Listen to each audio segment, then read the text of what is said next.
जण प्रत्येकाची आई आहे, बहीण आहे, त्यांना जर सुरक्षित ठेवायचं तर आमच्यामध्ये छत्रपतींचे विचार आले पाहिजेत चौकामध्ये उभं राहिल्यानंतर.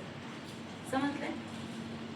बाकीचं लग्न कार्य तर होणारच आहे ना, तुमच्यासाठी एक कोणीतरी आहेच ना, ते लग्न कार्य होणार आहे. परंतु दुसऱ्या स्त्रीकडे बघताना मात्र माते समान पाहता आलं पाहिजे. मग ते देखील तुमचं स्किल आहे की तुमच्या आई वडिलांचे संस्कार तिथं धरले जाते. पुढे चालून गुरूंचे संस्कार जे शिक्षकांकडे येतात. काल आता त्या मुलीचं नाव सांगितलं बरोबर सर काय म्हटलं, माझी विद्यार्थिनी आहे ती शिंदे, जी सानिका शिंदे आहे अभ्यास. म्हणजे कुठेतरी तुमचं स्किल आहे, तुमची ओळख आहे वेगळी.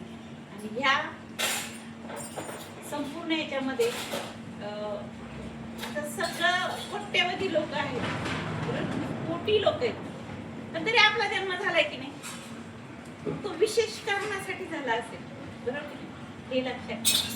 आणि आपली स्वतःची तुलना कधीच म्हणजे कधीच कोणाशी करू नये, सगळ्यात